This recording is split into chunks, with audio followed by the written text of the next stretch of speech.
Saturday, everyone. We got a fun little work set coming your way. Got a few reps coming at you. But before we talk about that, let's talk about our warm-up. Warm-up's going to consist of a plank to bear squat for 3 to 5 reps, quad plank to down dog 3 to 5 at 10 seconds, in that hold in the quad plank. Floor pike hold 10 to 30 seconds in that nice kind of floor handstand position.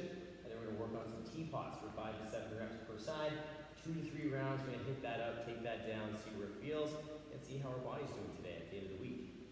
After that, we have our Humeral glide to knee push-ups, 3 to 5 reps, floor facing angel, 3 and 5 seconds, Burpee Break Down, 3 to 5, and a single leg bridge march of 30 seconds just to get those legs and hips fired up.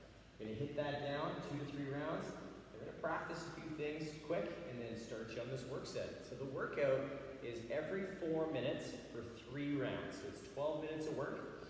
You're going to take down farmer's carry of 100 to 200 meters, depending on you and how much time you would like for the next exercise. But we're going to try and keep it a weight that we can either only put it down once or go unbroken. So we're going to keep it relatively light. If you only have one dumbbell, you can do a suitcase carry for half the distance, suitcase carry for the other half, so that single arm farmer's carry, trying to stay tall and stable through the upper body. You're going to pick your distance, and you're going to have that in there for a nice little carry. After that, when you come in from your farmer's carry, you're going to do max rep burpees. You're just going to nail them off, take it down to the end of that 4 minutes, and then you're going to head back out the door, rock that farmer's carry. Second round, third round might be a little more challenging because your heart rate's going to be up, those arms are going to be a little bit more gassed, but challenge yourself, have some fun, and just make sure you're choosing the right loading for that carry. So let's get you warmed up, let's get you ready to go. We'll get you fired up for some carries today. All right, let's get you guys warmed up. Let's get our feet under those hips. We'll take the arms big and tall up overhead. We'll stretch it over to one side. We're gonna come back up and over to the other side. We're gonna take those arms up to the ceiling, big shrug. We're gonna come down with those arms and then forward fold. Touching those toes, we're gonna walk up those shins. We're gonna come back down, framing the foot. We're gonna step back into our lizard. Nice and square in those hips. We'll take the inside hand up and then we're gonna rotate. Forearm to the floor. We're going to come back up, stretch, and then rotate. Forearm to the floor. Come back up, big stretch, and rotate. Forearm to the floor. We're going to come back up, big tall reach, plant the hand. We'll step back into that down dog, reaching through those hips, setting those shoulders. We're going to walk those heels, nice and steady. Just kind of feeling out those feet a little bit. From here, we'll come back into our plank, stepping the other foot up. Inside hand is going to reach way up to the ceiling. We're going to rotate. Again, forearm to the floor. Back up to the sky. Rotate. Come back up. And then rotate. And come back up. Planting that hand. We're going to take it back into that down dog. Reaching those hips. Taking the moment just to weight the heels up again. Just walking with the ankles. Setting those shoulders down, focusing on that upper body stability. As we come back into our plank, pressing the floor away as we tiptoe those feet up. And roll ourselves up, big stretch. Reach it to one side, other side. We'll come down with those arms. Get you guys fired up to take this bad boy down. So if you have any extra gentle warm-up, easy movements you'd like to do to get your body prepped, wrist work, ankle work, band work, take it down, get your body ready for you, and then we'll move into this next phase. So pause the video, take that down, come join me for some shoulder and some core work. All right, let's kickstart off our day with some plank to bear squat or plank to down dog. It's up to you on what you feel comfortable with. But with the bear squat, we're gonna get ourselves established in that strong plank position. Push the shoulders away from the floor a bit. We're going to step our feet out to our squat stance so we have some room for those hips. We're going to actively press the floor away and press into the ground as we pull those hips back to the heels. We're going to come straight back out into that nice plank. And then again from here, establishing that shoulder position, pushing into the floor, pushing the floor away, bringing those hips back into that heel, and then coming straight back into that plank. So I always want you guys to make sure that you're setting the shoulder position before we take those hips back and that we're really fortified into the ground ground with those arms. Now with the down dog, if you'd like to do the down dog, instead of taking your hips to your heels, you take your hips back and up towards the ceiling to get that nice active position in that long kind of triangle at the hip. So play with either one of those, it's up to you. From here though, we're gonna move into our quad plank for 10 seconds. And then we're gonna move in to our down dog. So we're gonna get into our tabletop. Toes are curled under, my knees under my hips, hands under my shoulders. I'm gonna push the floor away a bit to get that nice active shoulder position. From here, I'll pull my ribs in. I'm gonna lift my knees about 1 inch off the floor. I'm gonna hold this position for 10 seconds. Pressing into the floor, I'm gonna pull my hips back and up into that down dog. So I'm getting that nice angle on the hip, that nice back angle. And then as I come through, I'm gonna push the floor away, bringing those shoulders over the hands, those knees down into that table, but those knees are gonna stay off the floor. Continuing to hold that quad plank, I'm gonna continue again to push through, push those hips back and up, and then again to hit that position. And then as I come through, I'm always pushing the floor away with those arms as I move that lower body into position for the next quad plank. So if you need to come down and rest those knees on the floor in between those reps, please do so. If you're getting that kind of familiarity with the movement, that transition from down dog into the quad plank, try a couple maybe without the knees off the ground or on the ground so you can work on that control. But do what's gonna get you set up in the best possible position.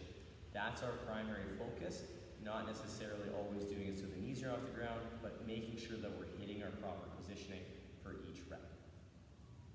After our quad plank to down dog, we're gonna work on that vertical hold position. So we're gonna come back to our table, and we're gonna bring our knees together. My toes are still curled under, my hands are on my shoulders, and I'm gonna push the floor away, pull the ribs in.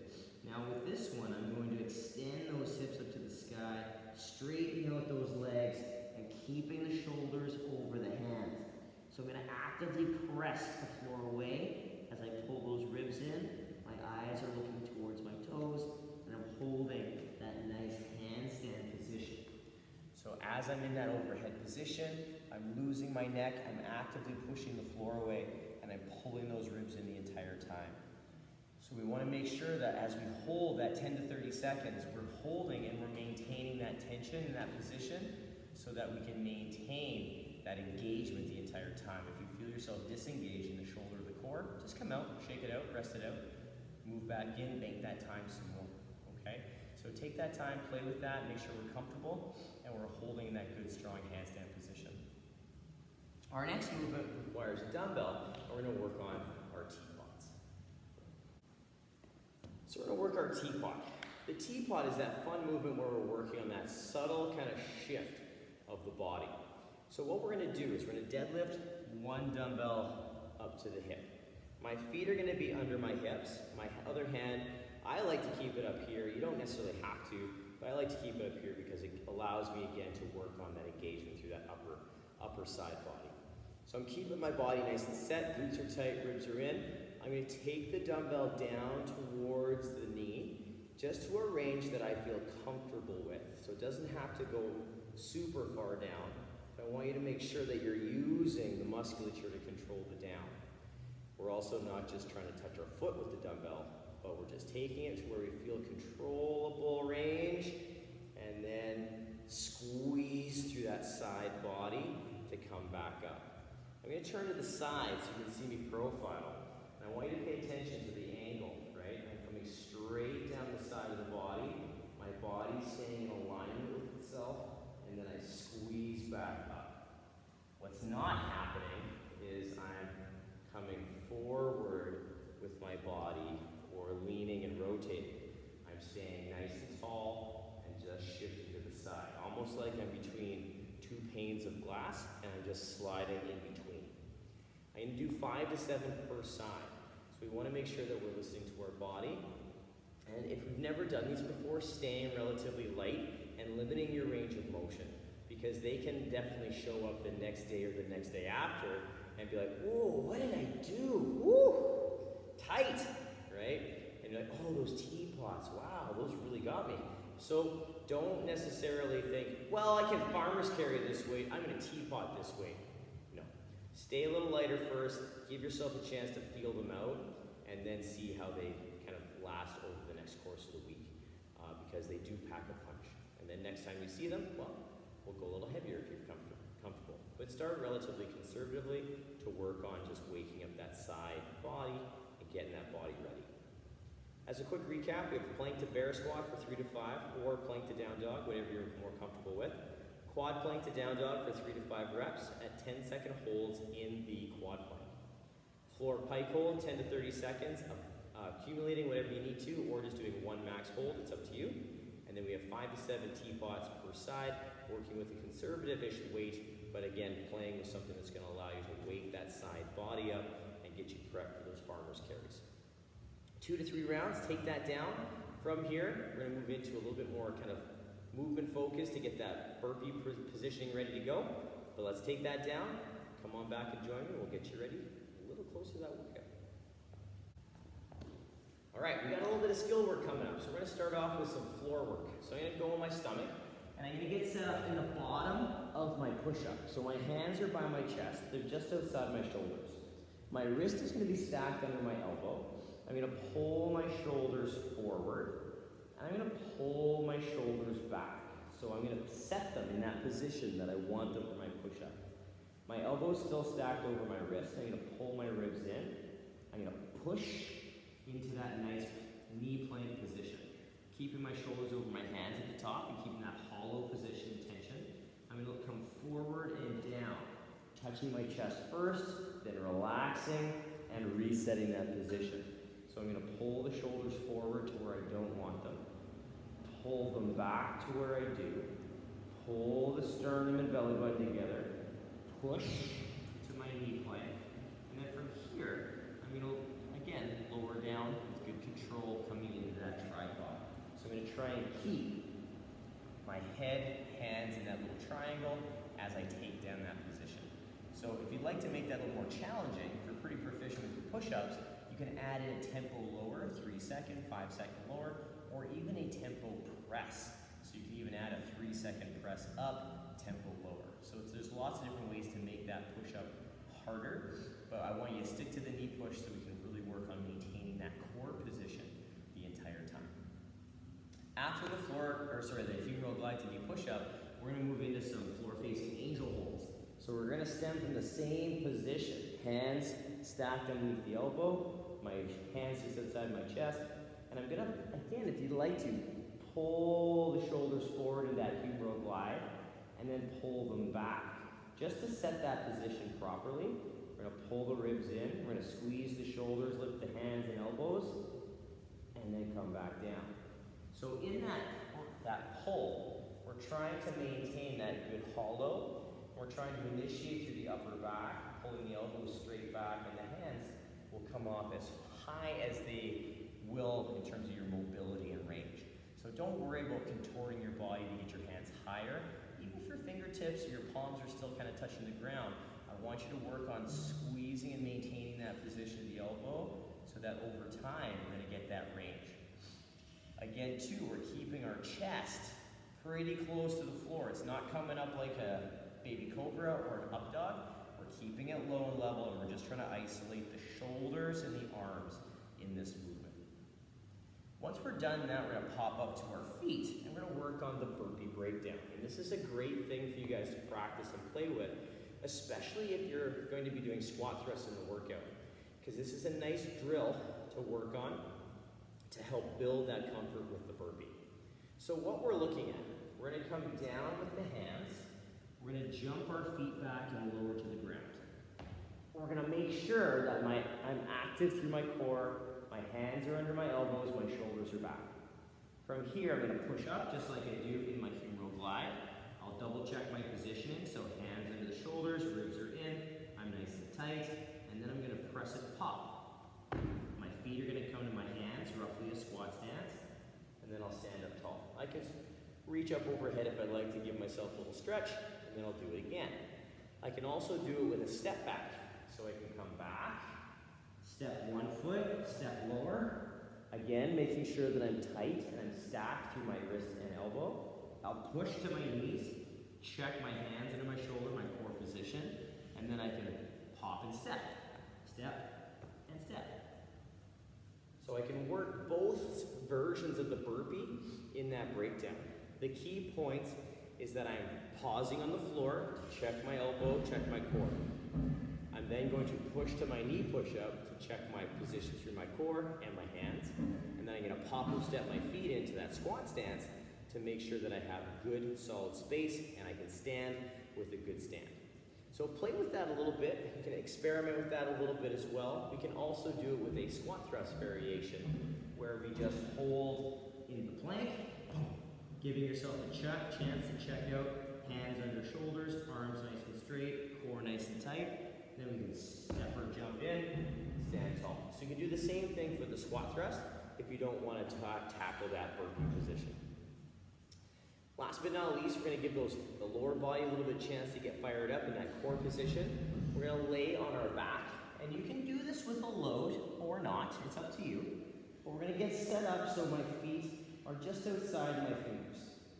I'm going to take my arms up to the ceiling. I'm going to push my shoulders to the sky, pull my ribs in a bit. I'm going to push down with my feet. So I'm getting set up through my bridge. Now from here, I'm going to keep pushing down with my feet as I lift a foot off the ground. I'll put that foot down, push into the floor, and lift the other foot. So I'm not really concerned about the lift. What I want to really focus on is the pressure down with this leg that's supported. So pushing down with that foot to make this foot light and free, push down, and that's what's going to help stabilize through my midsection and through my hips. So really focus on that pressure down. The leg that comes up doesn't have to come up very high. We're just looking at taking that foot away so you can work on stabilizing that unstable position. Quick little recap. What we have for you guys is a humeral glide to knee push-up for 3 to 5 reps, floor-facing angel for 3 at 5 seconds, burpee breakdown for 3 to 5 reps, single leg bridge march for 30 seconds with or without a load. You're going to take that down for 2 to 3 rounds, getting yourself prepped and ready for what's to come. So pause the video, take that down. Let's talk about the workout. We've made it to the workout, you guys. We have it every 4 minutes for 3 rounds, so 12 minutes of work in total. What you're going to take down is a farmer's carry of 100 to 200 meters, and then you're going to do max rep burpees with whatever time remains. You're going to do that 3 times. So it's going to be a good little work set. Your heart rate's going to get up. It's going to get a little harder to stabilize through that midsection as you start to get more fatigue from those burpees. So we have a couple other options as well if that farmer's carry is not available to you. I'm going to have some stuff on the bottom of the workouts description. So check those out depending on environmental issues, you never know, and or if you don't have any space outside to do a farmer's carry. I'll have some other options for you that are going to be very similar, and we'll have some fun with that. So what we got for you guys today, the farmer's carry. The farmer's carry is very straightforward. I'm just going to do a little walk here so you guys can see. But the biggest thing is posture. We're going to focus on those dumbbells staying to the side of the body, those shoulders back and down, so that they stay in that set position and we're not slouching and getting pulled forward in that walk as we get more fatigue. So as we walk, we want to make sure that the arms are still and we're just isolating those legs as we walk, as we maintain that nice tight tall torso. Now if you only have one dumbbell, you're going to do a suitcase carry, which is the same thing except with one hand. So we have to think about this hand and shoulder to stay square so we don't end up walking around lopsided as we get more fatigue. So really focus on almost like we have a dumbbell in this hand as we set down, holding that position and staying tight across the chest. So farmer's carry, suitcase carry, very straightforward, very effective in terms of building core stability and strength as we move. After we come back, we've done our 100 or 200 meter farmer's carry. You're going to take down max burpees or squat thrusts. We covered the burpee and squat thrust in our burpee breakdown, but I'm just going to show you a couple at speed without the pauses, and then we'll chat about them in a second. So the burpee, we do the same thing as the breakdown, except there's no pause in those key points. So we're working good smooth kind of flow into a nice dynamic press. Keeping the elbow again stacked over top of the wrist. Core is nice and tight set to stabilize your shoulder so we're not snaking up. You can step, jump, combination of any of those. Do whatever you need to do to make sure that position is strong. The last little piece is that squat thrust. So the same idea, except we're not doing a push-up. We pop our feet into the plank, pop back in, or we step back, step in, or any combination of those two things. The difference there being we keep the hand underneath of the shoulder, nice and set in that plank, and that hand and shoulder orientation doesn't change throughout the entire movement. From head to hip, we are solid and one piece. It's just the legs that do the job. So we got a lot of work coming your way. You can take it as fast or as slow as you need to, but I want you to use whatever time remaining you get from that farmer's carry and rock as many burpees as you can, keeping it steady, keeping it flowing, and having fun for this 12-minute work set, you guys. It's gonna be a good day, a little twist on these movements, but we'll have a great time and enjoy. As always, everyone, work for quality, have a ton of fun. We'll see you on Monday for a nice long weekend workout. The video will be up, ready for action, so stay tuned for that. We'll have a good time. But until then, enjoy your weekend. We'll see you very soon. Bye, you guys.